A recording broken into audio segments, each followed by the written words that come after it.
The sirens hadn't even stopped screaming when his fingers found one glowing name at the top of his phone. Husband. He didn't know his own face, let alone the truth. The wedding never happened, and the voice answering that call belonged to the one man his family had taught him to hate. Yet when the door opened, that same enemy pulled him into arms, shaking with something far more dangerous than pity, and let him believe every borrowed word. A man who once wanted him gone, now guarding him like his only reason to breathe. What kind of enemy chooses a lie over walking away? Get comfortable, because we're about to introduce you to a man who woke up from a car crash, forgot his own name, and instinctively called his worst enemy husband. If you've ever blurted out something embarrassing before your brain fully caught up with your mouth, go ahead and tell us about it in the comments. After the crash, I lost everything. Not my legs, not my face, myself. I woke up strapped to a gurney with sirens screaming somewhere close and somewhere far away at once, and when the paramedic leaned over me and asked my name, I opened my mouth and nothing came out. Not because I was in shock, because I genuinely did not know. Panic does strange things to a person. Mine sent my hand straight to the one object still tucked in my jacket pocket, miraculously unbroken. My phone. I didn't know my own name, but some deeper animal instinct knew how to unlock a screen, how to open a contacts list, how to look for the one name that might save me. There it was, pinned to the top, glowing. Husband. I called it like a drowning man reaching for a rope. Please, I said, voice cracking, the second the line connected. Please come to the hospital. I don't know what's happening. I'm scared. Silence. A long, cold silence, the kind that has weight to it. Then, flat and merciless, did you leave your brain in the wreckage, or did you just misplace it somewhere between here and your last credit card statement? I burst into tears, the loud, humiliating kind. You know my head got hurt. Why are you being like this? Don't you love me anymore? If something happens to me, just save yourself. I mean it. Husband, where are you? Please. The voice on the other end went very, very quiet, and I would learn much later, through the mouths of people who weren't me, that this silence was the sound of a man's face going dark as a bruise. Because the man I had just called husband, sobbing, was not my husband at all. He was, by every account I would later hear, the closest thing I had to a mortal enemy, the kind of enemy where the two of us in the same room was widely considered a fire hazard. But that man, upon hearing that I'd lost my memory, did something no enemy should ever do. He came. He walked into my hospital room, and when I looked at him with lost, frightened eyes, he crossed the space between us and pulled me into his arms like I was something breakable he'd been afraid of dropping his whole life. His lips brushed my ear. Don't listen to whatever poison anyone tries to feed you about your husband, he murmured. Do you trust them, or do you trust me? Right, of course. Kept forgetting to think about it that way. I trust you, I whispered, and something in his chest seemed to unlock at the words, though his face didn't show it. He only exhaled, slow and controlled, like a man setting down a weight he'd been carrying too long. Fall in love with your eyes shut. Ask no questions. That's the whole plot, and I intend to enjoy it. The man's name was Adrian Kessler. That much I could gather from the nurses, from the hospital paperwork listing him as my sole emergency contact. No title attached, just a name and a signature, from the way he sat by my bed every single day at the same hour, like a man clocking into a job he despised and loved in equal measure. Sit closer, I told him the first night, patting the mattress. I'm scared, husband. His jaw ticked, a full body flinch disguised as stillness. He walked over anyway, sat exactly one polite foot away, and when I reached for his hand he let me take it, though every muscle in his arm went rigid at the contact, like touching me cost him something he wasn't sure he could afford. I laced my fingers through his, warm, solid, real, in a world that had otherwise gone terrifyingly abstract. If you keep saying I don't love you, I told him, working up an indignant little pout, I really will get upset. The moment my fingertips grazed his knuckles, his whole body went taut, like a bowstring pulled to its limit. I didn't understand that reaction then. I understand it now. I want to go home, I said. Husband, I want to leave the hospital. I'd been in that room for over a month by then, my body more or less healed, my mind an absolute blank slate. I didn't know my own last name. I didn't know what my voice used to sound like when it wasn't shaking. All I knew was the man in front of me. Dark, deep-set eyes, a mouth built for either devastating insults or devastating kisses, apparently interchangeable.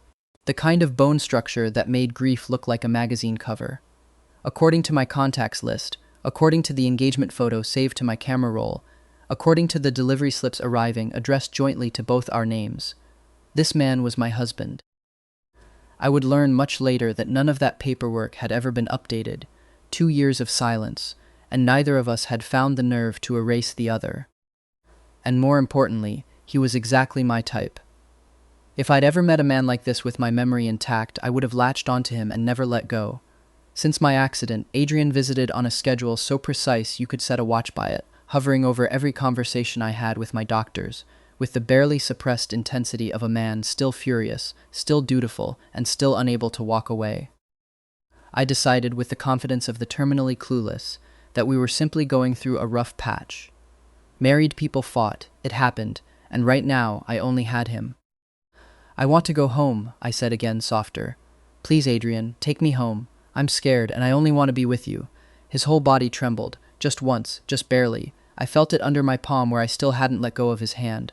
A long silence stretched out, long enough that I started to believe he'd leave me stranded in some hotel and vanish from my life entirely. Then his voice came out low, rough, like each word had to be pried loose.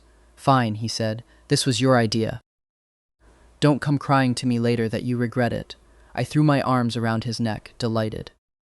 "You'll really take me home? I'm sorry, Adrian. I promise I won't make you angry again. Please don't leave me."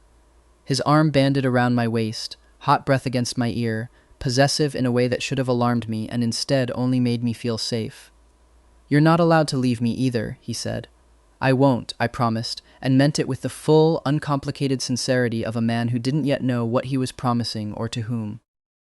I thought I was still upset with him for something, so I kissed his cheek sweetly.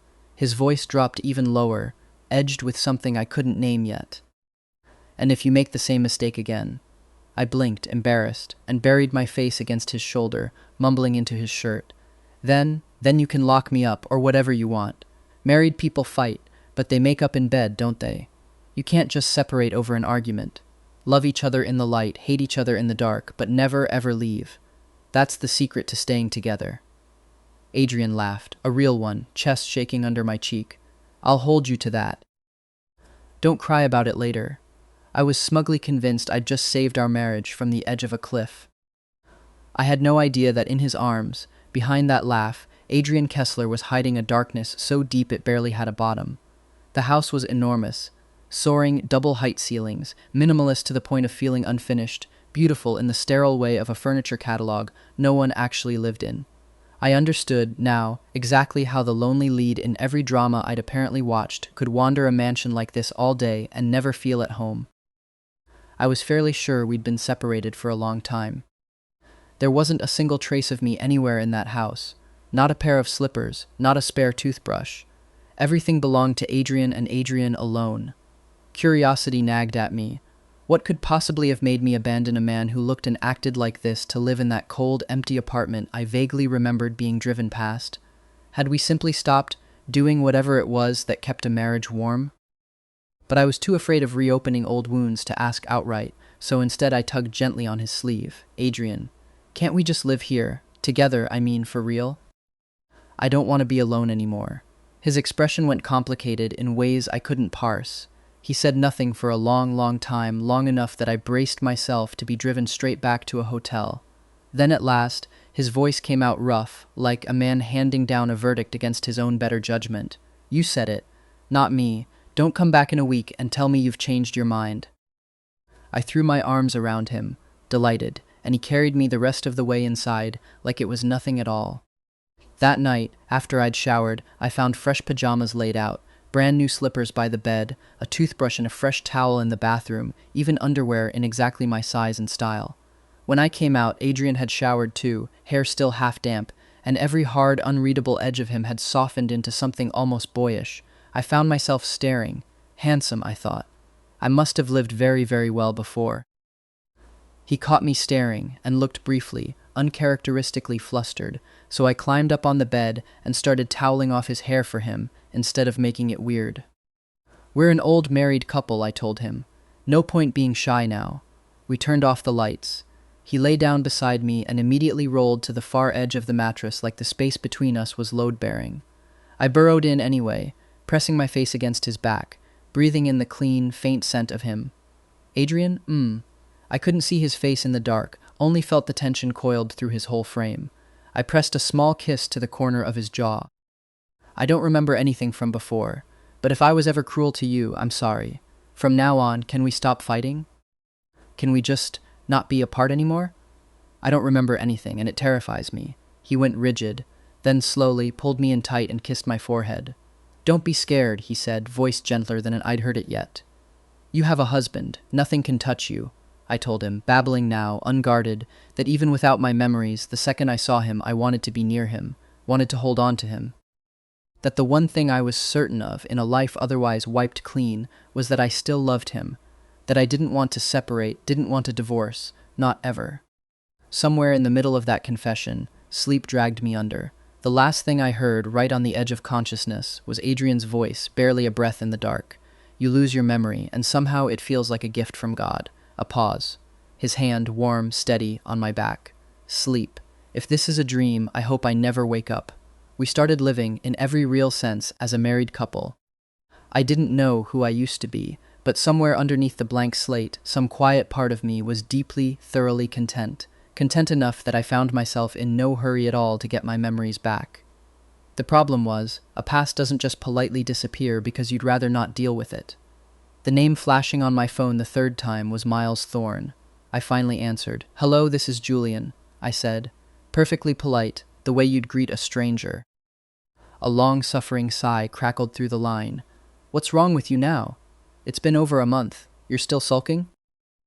Leah already apologized, didn't she? Sulking about what? Who's Leah?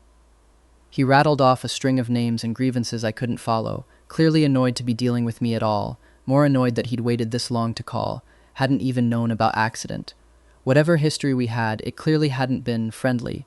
Apparently not friendly enough to stop him calling, needling me about some grievance with a girl named Leah I couldn't place. I decided to be generous about it. It's fine, I said. I accept her apology. Anything else? There was a pause, and in it, the front door opened. Adrian.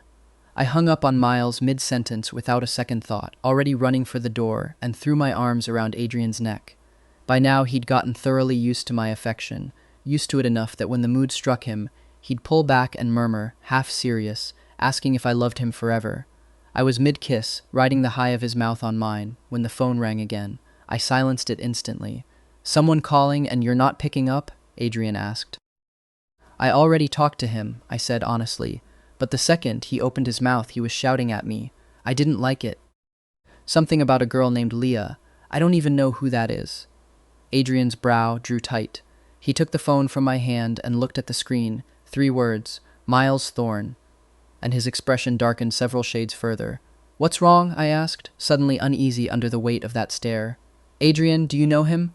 Was I close with him? He didn't answer right away. When he finally spoke, his voice was hoarse. No, we're not close.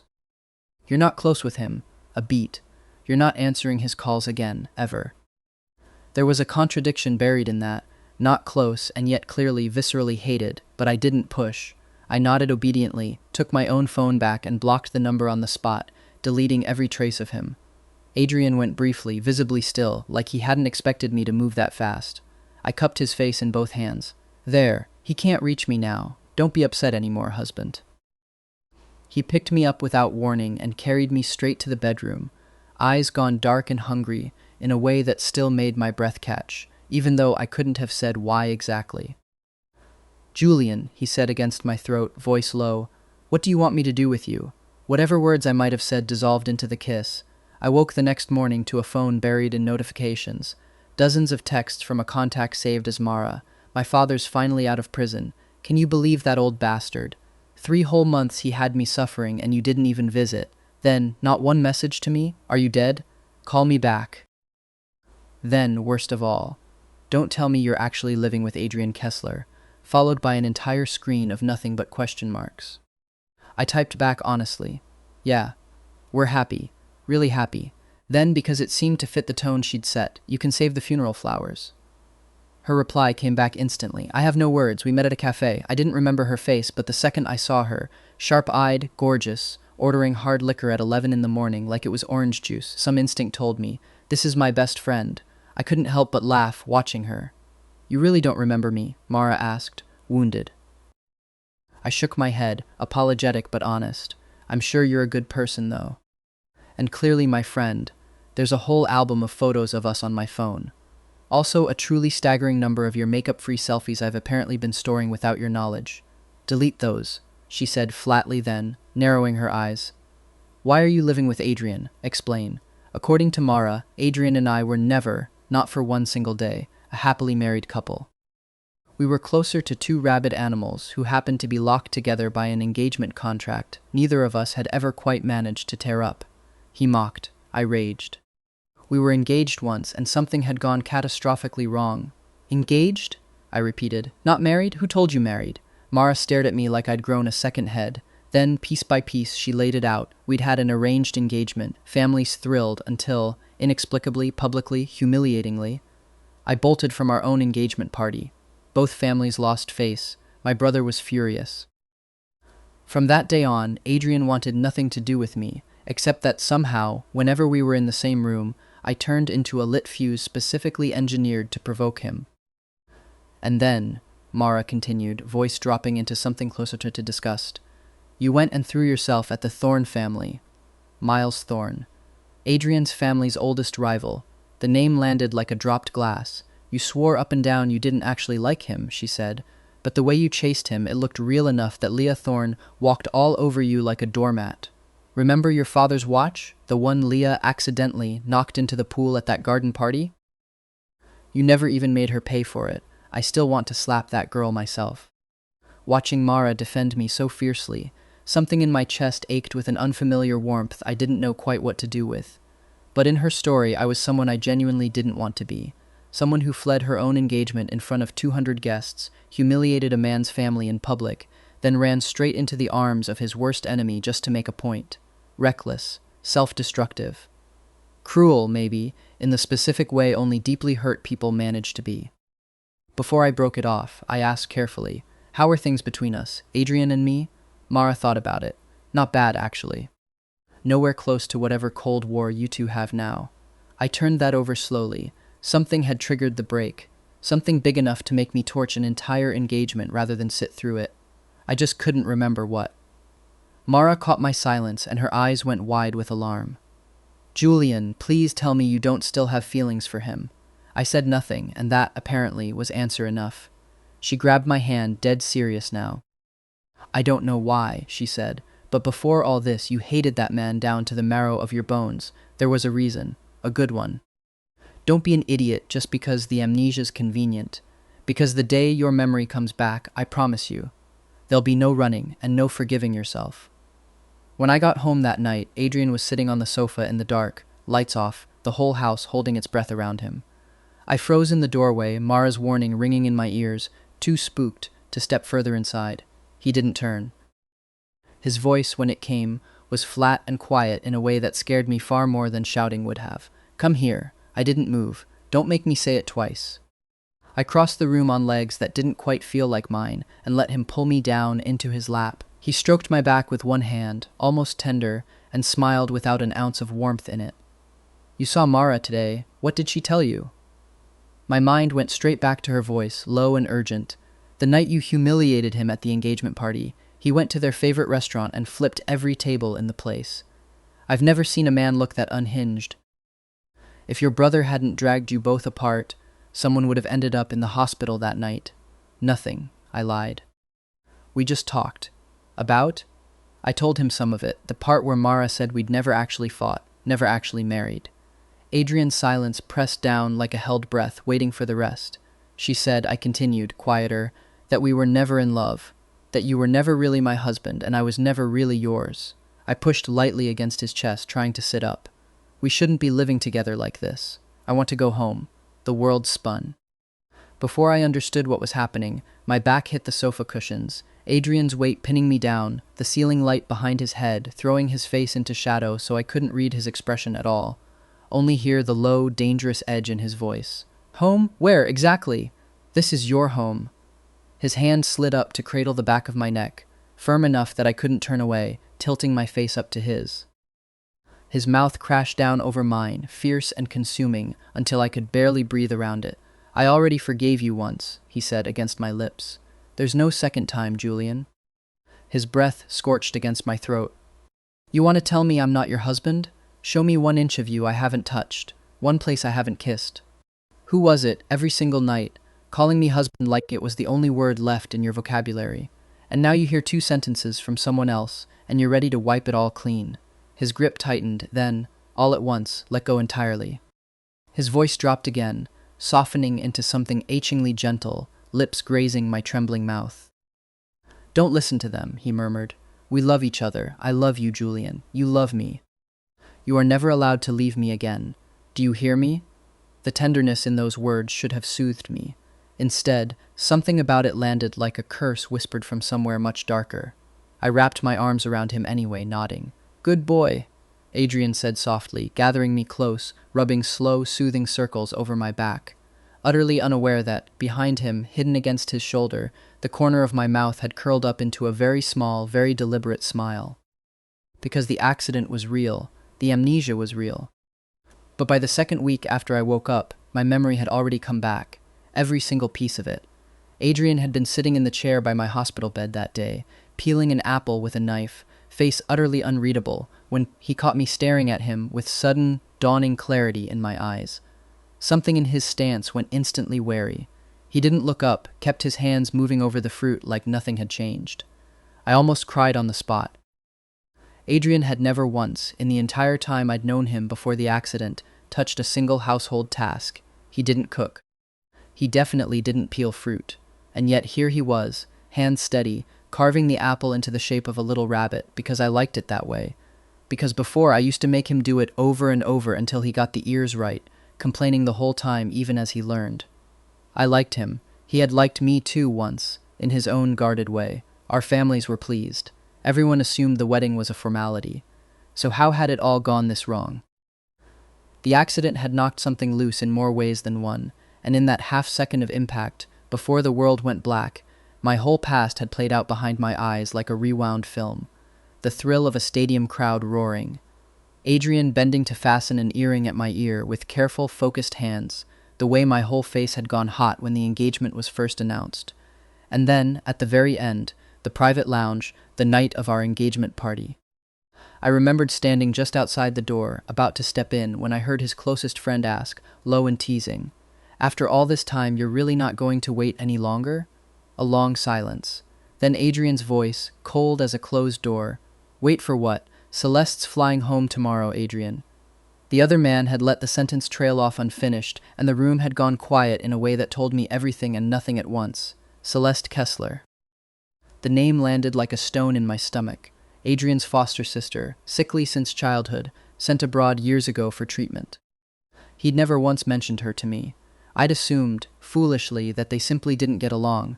Instead, apparently, it had been buried somewhere far deeper than dislike. Is that it then? I remember thinking, half hysterical. Am I just a stand-in, a convenient placeholder for a marriage of convenience, while the real thing waits off-stage for its cue? I was Julian Vance, never lacking for anything in my life. Orphaned young, but never poor or powerless, with a brother who could level entire industries with a phone call. If I was going to marry, I told myself, it would be someone who actually wanted me, not someone else's placeholder. I refused, flatly, absolutely, to be anyone's runner-up. That night, surrounded by chandelier light and champagne, and a room full of people smiling at us like we were the happiest couple alive, I felt like I couldn't breathe, so I ran. I told no one why. How could I? I love you, but you love someone else isn't a sentence you say out loud at your own engagement party. My pride wouldn't allow anyone to know the truth. I knew, somewhere underneath the fury, that Adrian could never actually end up with Celeste, and somehow that only made it worse. It meant even his suffering wasn't really for me. I hated him. And more than that, I discovered, with a kind of horror, that some small ugly part of me was glad to see him hurting too, because if I had to burn, I refused to be the only one on fire. So I did the cruelest thing I could think of. I chased Miles Thorne, publicly, loudly, gleefully.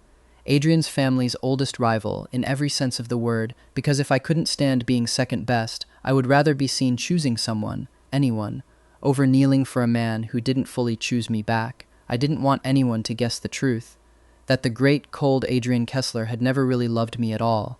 Better they think I threw him away first. Before I passed out on the pavement after the crash, I understood, in one brutal flash of clarity, exactly how pathetic my own stubbornness had been. And then I woke up, and it had all been wiped clean, and some unguarded, foolish part of me had simply defaulted to loving him. No pride left to protect, no old wound to nurse, just him and the quiet peace of not remembering why I should hate him. By the time my memory returned, Adrian was already pressing a slice of apple to my lips like communion, and something in me finally understood. That conversation in the lounge could have meant 100 different things. I had let fury do my thinking for me, and burned down something that might have been saved. Looking back later, I realized something else too. If Adrian had truly wanted Celeste, nothing stopped him from following her overseas, family name or not. He hadn't gone, and she hadn't come home either, not for years. The night I got blackout drunk with Miles Thorne at a private club, Adrian had nearly set the whole street on fire with rage. My brother had to physically haul me out. I never saw, that night, the wreck of grief underneath his fury. Afterward, whatever my brother said to him, Adrian let go entirely, stopped looking at me at all. The business partnership between our families collapsed.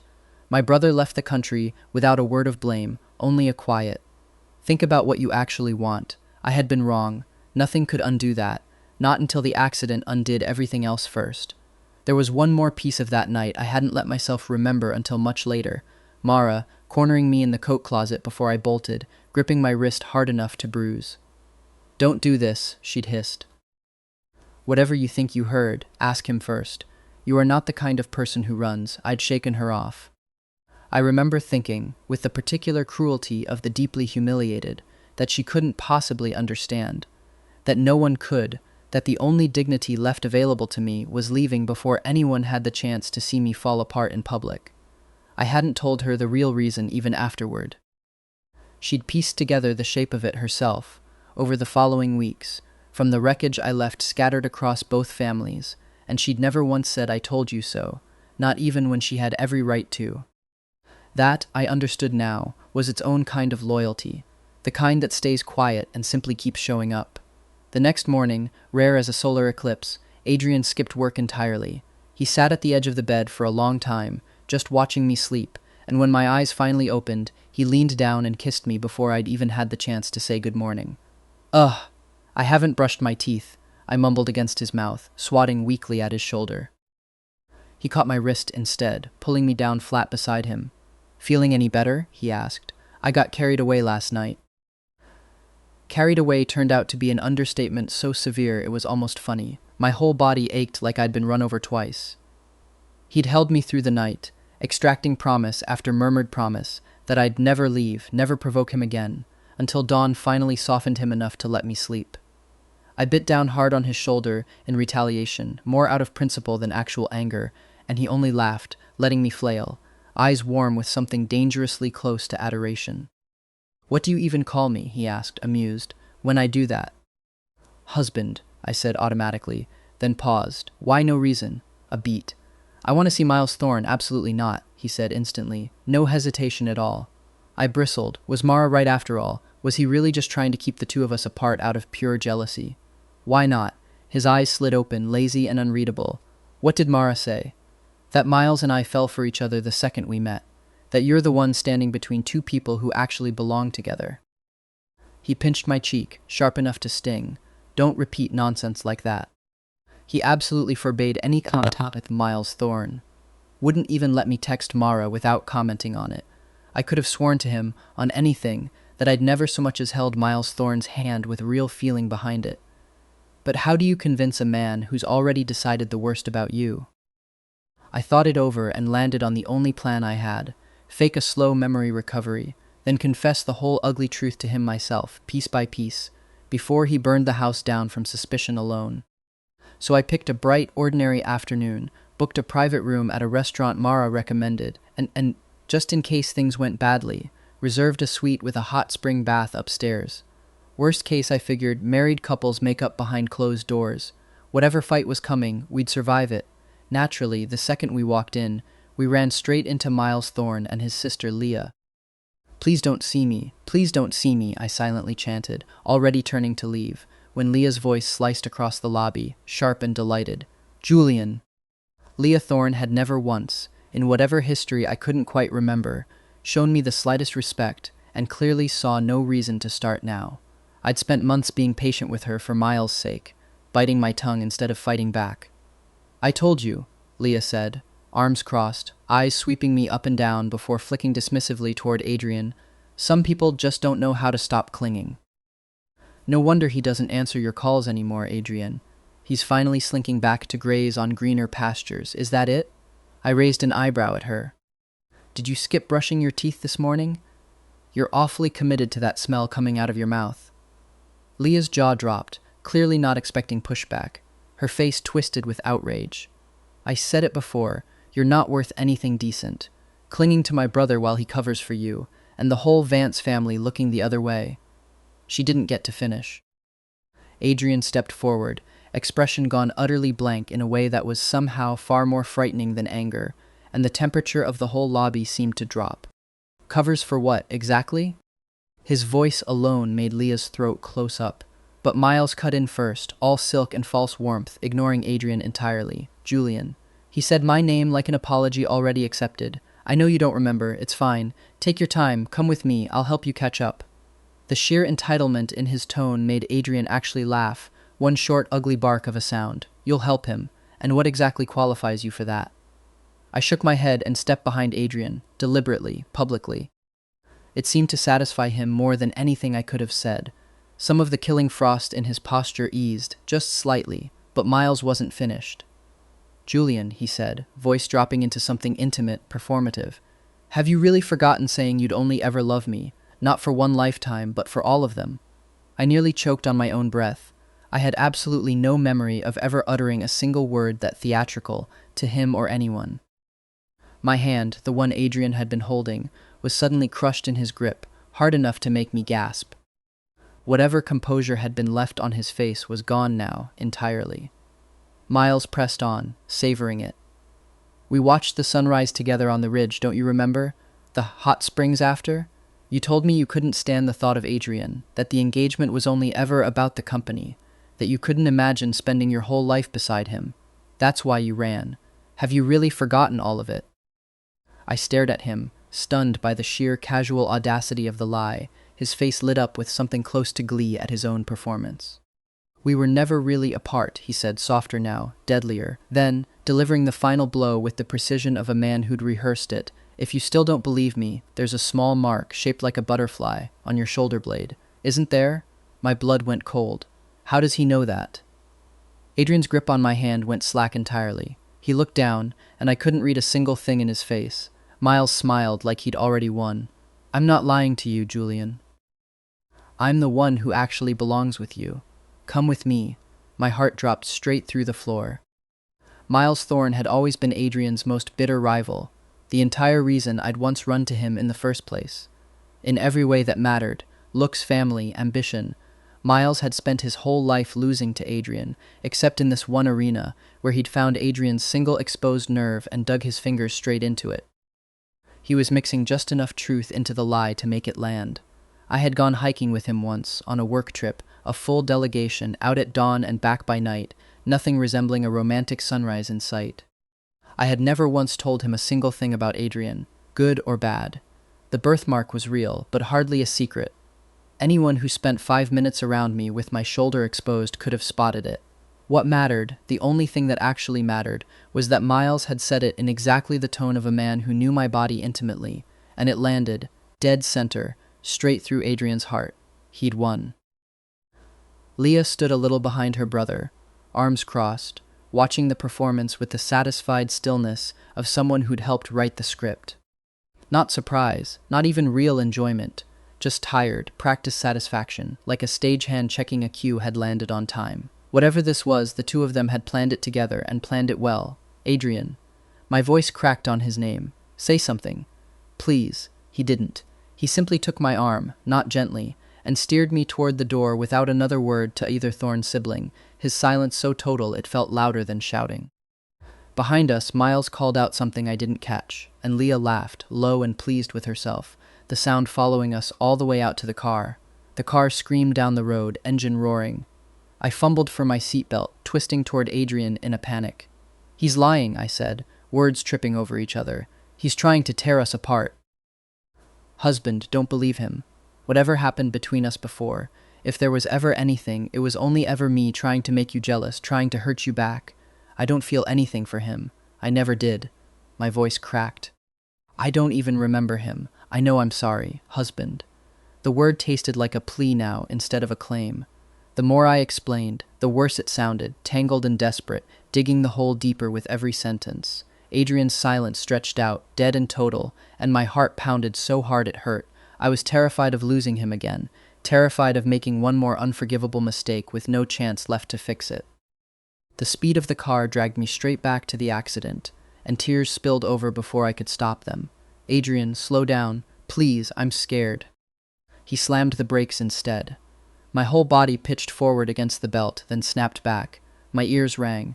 "He's right," Adrian said, voice flat, eyes bloodshot. "Before the accident, you threw everything away for him. Didn't even want the engagement party, didn't want me. A beat, worse than any shout. Maybe I was wrong to keep you here at all. I can't survive being left behind a second time." "No, that's not it. That's not what happened." I lunged for him, and he pulled away, cold as ice water, and something about that recoil hurt worse than anything he could have said. I sobbed until my throat gave out. I never liked him, not for one single day. He's lying, all of it. From the very beginning, there was only ever you. You were the one who let me go first, Adrian. You're the one who treated me like a placeholder. I loved you that much, and you still let me go. I'm sorry.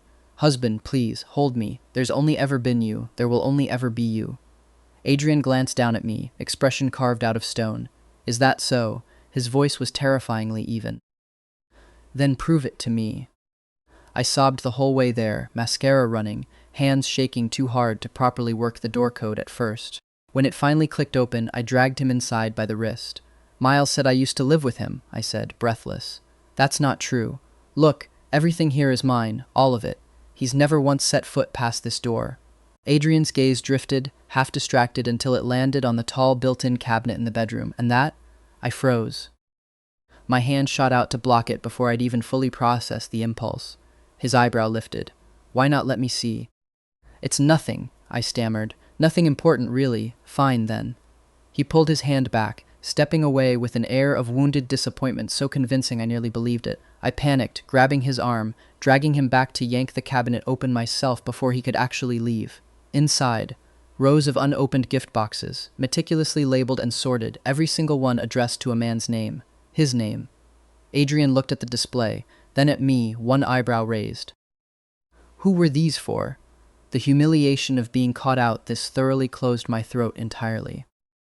Adrian, infuriatingly, put on his most innocent face. "Oh, for Miles, I take it?" "They are not for him," I nearly shouted it, mortified tears springing up all over again. He reached past the boxes and pulled out a small bundle of sealed letters instead, opening the first one before I could stop him, reading aloud in a voice gone suddenly, deliberately soft. "Adrian, I know we're not together anymore, but I have to ask you something. Was there ever a single moment, even one, where you actually liked me?" "Stop it," I choked out, lunging for the letter. "Give it back. You have no right." But he kept reading, unhurried, merciless. "You're a bastard, Adrian. I hate you so much I could die. I'm sorry. I shouldn't have run off like I did, shouldn't have humiliated you, shouldn't have gone looking for a fight I couldn't win." Every word landed like a scalpel. I grabbed for the paper again, sobbing outright now, face a wreck. "Don't. Stop reading it, please. You're not supposed to be like this." Those gifts had been for him, every last one of them, bought in secret, an offering I'd never had the nerve to actually give. Those letters were every ugly, unbearable, unspoken thing I'd never once said to his face. The guilt, the regret, the grief I hadn't let myself feel until it was already too late. I cried myself hollow, and when my legs finally gave out, he caught me, the same warm, familiar arms, achingly gentle now, holding me together while I fell apart. "Don't cry anymore," he murmured into my hair. I know, sweetheart." "You don't know anything," I hiccuped against his chest. "You don't know a single thing." He huffed a soft laugh, and for once didn't argue. "You're right. I don't." Then, Quieter, almost too quiet to hear. I'm sorry it took me this long to understand. It won't happen again. I sat curled in his lap, wrung out, and he finally asked the question that had clearly been sitting behind his teeth this whole time. When did you actually get your memory back? I blinked up at him, feigning confusion. Get it back? Don't play dumb with me now. He flicked my nose, not ungently. Every clue had been sitting right there the whole time. The door code I shouldn't have known, the cabinet I'd tried to block, the contents of every letter that gave the entire game away. I'd been an appallingly bad actor, and he'd simply let me keep performing, watching the whole thing with quiet, private delight. You knew, I said, mortified.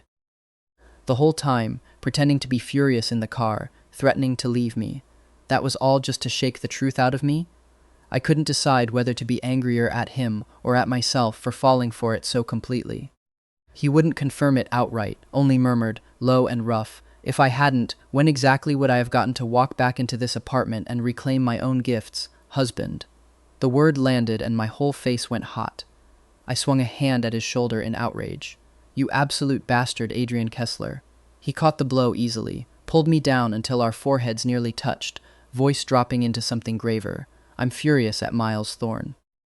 That part was never an act. He doesn't get to lie about you and walk away clean. He'll answer for it. His thumb traced my jaw. But letting you go? That was never on the table. Not once. I already told you. You don't get a second chance to leave me. Looking into his eyes, unguarded now in a way I'd never once seen from him before, something in my chest went soft and warm and entirely undone. Adrian. What was actually going on? With Celeste. He winced, half exasperated, half something closer to grief.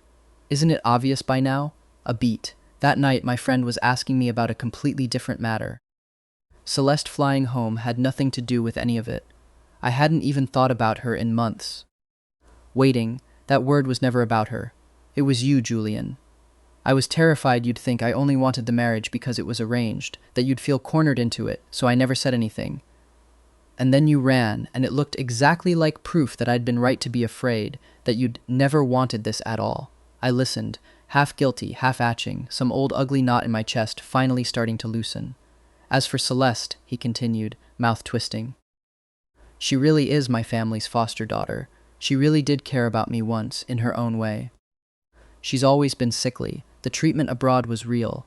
But I won't pretend my parents minded the quiet it bought everyone, given how much trouble I was as a teenager. When she heard about our engagement, she cried and begged to come home. My friend only mentioned it to warn me, worried I'd misread the timing. Instead, you overheard half a sentence and built an entire tragedy out of it. I pressed my face into his shoulder, equal parts relieved and embarrassed. Hold me, I mumbled. I was scared. He tipped my chin up, half amused now, some old darkness finally lifted clean off him. That's a very sudden change of heart. Since when do you admit fault so easily? I've known for a while, I muttered. Then why the performance? I pressed my mouth stubbornly to his in answer. I was wrong. Is that not enough? It's plenty, he said, low, and kissed me. Slow, thorough, the kind of kiss that made every hard year between us feel briefly, entirely worth it. Try that again, he murmured against my mouth, and I'll make sure you never make it past the front door again. I shivered, only half in protest. You're a menace. Miles Thorne had gambled that a lie told with enough confidence would outlast the truth. It was, in hindsight, the single worst bet of his career. Adrian didn't shout. He didn't storm anywhere or flip a single table, which somehow made the whole thing more frightening. He simply picked up his phone the morning after we left the apartment, made 3 calls in a voice so calm it could have been discussing weather, and by the following afternoon a small, quiet machine had begun turning in the background of both our lives. It started with the photograph. The sunrise on the ridge that Miles had described with such lurid confidence turned out to trace back, once Adrian's people actually bothered to check, to a company retreat album from 18 months earlier, the very same delegation trip I'd vaguely remembered but couldn't place in detail. There I was in the archived photos. Hiking boots, a full work delegation of 9 people, a project binder tucked under one arm, absolutely nothing resembling a private sunrise with anyone. Leah, it turned out, had lifted a single cropped image from that album months earlier, Miles and me standing a companionable arm's length apart at a scenic overlook, the other 7 colleagues conveniently cut out of frame, and had been sitting on it, waiting for exactly the right moment to make it useful. She's been planning this for a while, Adrian said, sliding his tablet across the breakfast table so I could see the metadata his security team had pulled. Cropped, timestamp scrubbed, re-uploaded through a personal account 4 months ago. This wasn't improvised in the lobby. This was rehearsed. He set the tablet down, jaw tight. I should have caught it sooner. I let him get to me instead of thinking it through, and that's on me, not you. I stared at the doctored photo, feeling something between fury and a strange, distant admiration for the sheer commitment. So the birthmark was real and completely irrelevant, and he knew it, Adrian said. A magician's trick. Show the audience one true thing loudly enough, and they stop asking questions about everything else. He tapped the screen closed. It worked on me for about 4 minutes. I'd like it on record that those were an extremely long 4 minutes. I felt a pang of guilt anyway. I should have told you everything the second I got my memory back. Instead, I let you find out through a cabinet full of unopened gifts. You were scared, he said, simply no accusation in it. I understand scared. I spent an entire month being furious at a man I'd already decided didn't want me, instead of just asking him. We're not so different in that particular flaw. When the doctored photo, alongside a very unflattering timeline of Miles' own business dealings, a habit, it turned out, of leveraging half-true scandal to pressure smaller firms into unfavorable contracts, the Kessler-Thorne rivalry being only the most personal example of a much wider pattern, was laid out in front of both families. Whatever standing Miles had left evaporated within the week. His own board, already uneasy after 2 failed acquisitions that year, didn't need much convincing.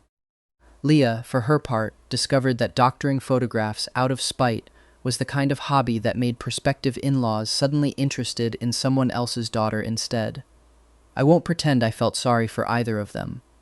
I'd spent enough of my own life letting pride do the talking for me to recognize, with uncomfortable clarity, a person who'd built an entire identity on being the one who almost won. Watching Miles lose so completely, so publicly, should perhaps have felt like victory. Mostly it just felt like watching a door close on a room I never wanted to walk back into. The particular relief of realizing a fight I'd once thought would define the rest of my life had simply quietly stopped mattering. Mara, when she heard the full story, was significantly less charitable than I was. He tried to break up a marriage with a doctored vacation photo, she said, refilling her glass with the grim satisfaction of a woman watching karma arrive on schedule.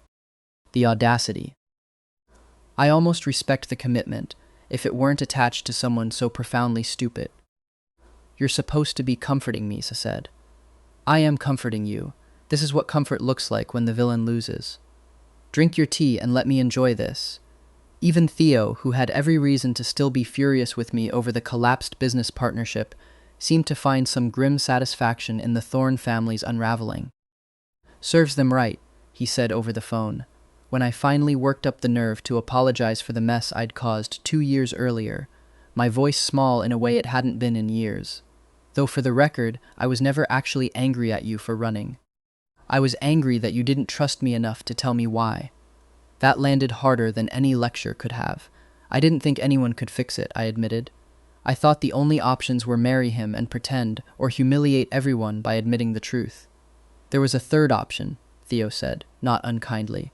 You could have just talked to him. It's astonishing, honestly, how rarely anyone in this family considers that one first. I didn't have a good answer for that, mostly because he was right, and we both knew it.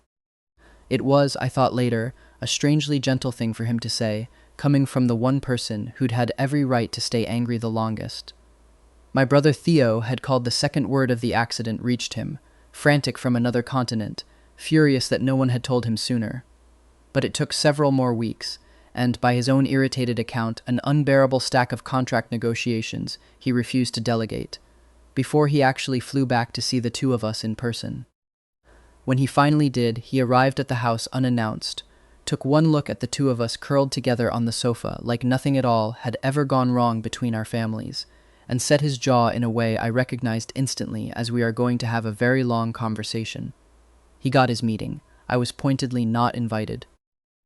I spent the better part of an hour pacing outside Adrian's study, straining to hear anything through the door, catching only the occasional low rumble of voices, and, once, what might have been Theo laughing, an actual laugh, not the clipped, humorless bark he usually deployed at business dinners. When the door finally opened, both men wore the particular loose-shouldered look of people who'd said everything that needed saying and were mildly surprised to have survived it. "He's not half as terrifying as I remembered," Theo told me afterward, sinking into a kitchen chair like the meeting had physically drained him. "Took him long enough to actually say something instead of just glaring across a boardroom for 2 years. Small mercies. You two were glaring at each other for 2 years? You weren't the only one holding a grudge in this family," Theo said, entirely too pleased with himself. "Someone had to represent our side of the Cold War while you were off running from your own engagement party." I threw a dish towel at him. He caught it without looking, still grinning, and for the first time in longer than I could remember, the whole house felt less like a monument to old wounds and more like somewhere people actually lived. Mara, predictably, took full credit for the entire reconciliation the moment she heard, texting an unbroken stream of "I told you so's" followed by a demand that she be allowed to plan the second engagement party, since the first one was clearly cursed and someone needs to fix the feng shui of this relationship personally. Adrian vetoed her involvement within the hour, on the grounds that any party she planned would, by his estimation, end with either a lawsuit or a hospital visit. She sulked about it for exactly 1 afternoon, before pivoting to aggressively vetting the guest list instead, which everyone agreed was a fair compromise. When I told her, months later, that Adrian still occasionally left small gifts in the cabinet he refused to explain, she went uncharacteristically quiet for a moment before declaring, with real feeling, that if she ever found a man half that stubbornly sentimental, she'd marry him on the spot, no engagement necessary. The second engagement party was smaller, quieter. No chandeliers dripping over 200 strangers, nothing gleaming and hollow to run from. Just the handful of people who'd actually stood by either of us through the worst of it, and Adrian's hand steady around mine the entire evening, like he intended to make a permanent habit of it. At one point, mid-toast, Theo raised his glass and said, with the particular dry affection of an older brother who'd earned the right to embarrass me publicly, "To my little brother, who ran headfirst away from the best thing that ever happened to him, got hit by a car for his trouble, and somehow still landed exactly where he was always supposed to be. Some people need the universe to spell things out in all capital letters." I nearly choked on my champagne. Adrian beside me only laughed, low, unguarded, the sound of a man who'd finally stopped waiting for the other shoe to drop. Somewhere between the toast and the first dance, I caught him watching me with an expression I'd never once seen on him back when I still thought husband was just a word saved in a contacts list. There was nothing guarded in it, nothing braced for disappointment. Just a quiet, settled kind of certainty, like a man who had finally stopped counting the ways things could still go wrong. Celeste Kessler flew home 3 weeks later, and I spent the better part of a day working myself into a state over it, which Adrian found, in his own quiet way, absolutely delighted by. "You're jealous of my sister," he said, watching me rearrange the same vase of flowers for the 4th time. "I am not jealous. I am prepared. There's a difference. You've moved that vase 4 times. It kept looking crooked." He caught my wrist on the 5th attempt, tugging me against his chest, laughing into my hair in a way that did absolutely nothing to calm me down. "She's going to like you. Mostly because you clearly have no idea how ridiculous you're being right now, and she finds that sort of thing endlessly entertaining." He was, infuriatingly, right. Celeste turned out to be smaller than I'd braced for, sharp-eyed and quick to laugh, with none of the quiet tragedy I'd half-invented for her in my head over the months of stewing jealousy. She took one look at the two of us standing slightly too close together in the doorway, glanced at her brother, and said, with the particular bluntness of someone who'd known him her whole life, "Oh, thank God. I was starting to think you'd actually marry someone boring, just to spite the family." "I'm sitting right here," Adrian said. "I can see that," Celeste said, breezing past him to take both my hands in hers, entirely unbothered. "So you're the one who ran out on his own engagement party." I read about it in 3 separate group chats before Adrian bothered to tell me himself. For what it's worth, I would have run too. He's insufferable when he's trying to be subtle. "I liked her immediately," I told Adrian later, once she'd gone to unpack. "I noticed," he said dryly. "You two have already formed a coalition against me in under an hour. I regret every decision that led to this. You don't, I said, and he didn't argue. Over dinner, in fits and starts, Celeste filled in the last gaps of the story neither of us had ever quite managed to say out loud to each other. She really had cared for Adrian once, in the tangled, complicated way of someone who'd grown up beside him without quite being his blood, a crush she'd outgrown years before any of this started, replaced by something closer to genuine sibling affection, the kind that made her fiercely, almost violently protective of him without a shred of romantic weight left in it. He used to write me the most miserable letters, she said, delighting in Adrian's obvious mortification. Every single one about you, by the way, though he'd never have admitted it back then. She said this today. She looked at me like this today. Genuinely tragic reading material. I kept them, if you ever want blackmail material, for later. You will not be showing him those, Adrian said. I absolutely will, Celeste said, and I decided then and there that she and Mara were going to get along entirely too well. For what it's worth, Celeste added, turning serious for the first time all evening, I did wonder back then whether he'd ever actually say anything to you. He's terrible at it. Always has been. Tell him something matters and he goes quiet for a week like you've asked him to solve a math equation. She reached over and patted my hand, entirely unbothered by Adrian's flat stare. I'm glad the universe eventually resorted to a car accident. Subtlety clearly wasn't working. I liked her even more by dessert, I told Adrian later, once the dishes had been cleared and Celeste had finally gone up to bed, still humming some private joke to herself the whole way up the stairs. I like her considerably less now that she's threatening to show you old letters, but the rest of the evening more than made up for it. She does this, Adrian said, dragging a hand down his face with the weary affection of someone who'd survived this exact routine 100 times over. Give her a week, and she'll have redecorated half the house and convinced Mara to help her plan something neither of us agreed to. Sounds like she and I are going to get along fine then. He gave me a long, suffering look. That's exactly what I'm afraid of. I laughed, and something in the sound of it, easy, unguarded, entirely without the old careful weight I used to carry into every conversation about his family, struck me as its own small, quiet miracle. A year ago, I would have sat through an evening like this rigid with jealousy, parsing every word Celeste said for some hidden second meaning. Now I just felt, for the first time in longer than I could measure, like I finally belonged somewhere without having to fight for the space.